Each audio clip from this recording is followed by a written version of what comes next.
మంది ముందు నన్ను నాతో మాట్లాడుకో. వారిని మరి ఏం చేయమంటావే?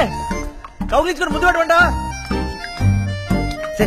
ఇప్పుడేంటి మన గురించి మీ అన్నయ్యకి తెలిసిందనుకో, నువ్వు ఎగ్జామ్ లో బొమ్మలు వేయటం కాదు, నా ఫోటోకి దండేయాలి. అందుకే డ్రామా. ఇది డ్రామాలా లేదురా, డైలీ సీరియల్ లా ఉంది. 15 ఏళ్లుగా సాగదీస్తూనే ఉన్నావు. మనం ప్రేమించుకుంటున్న సంగతి ఎవరికి తెలియదు, గుండెలకు తప్ప. మీ అన్నయ్య చెప్ప కదా. అసలు నువ్వు మా అన్నయ్య అడిగినప్పుడే అవును నీ చెల్లిని ప్రేమిస్తుంది నేనే అని చెప్పుంటే అప్పుడే అయిపోయేదిగా. అవును అయిపోయేదిగా, నేను చచ్చి 15 ఏళ్ళు అయిపోయేదిగా. అంతలా భయపడేవాడివి నన్నెందుకు ప్రేమించావు? నేను ప్రేమించిన తర్వాత ప్రాణం మీద ప్రేమ పెరిగింది, దాంతో భయం కూడా పెరిగింది. నా భయం, నా ధైర్యం అన్నీ నువ్వేనే మహాలక్ష్మి.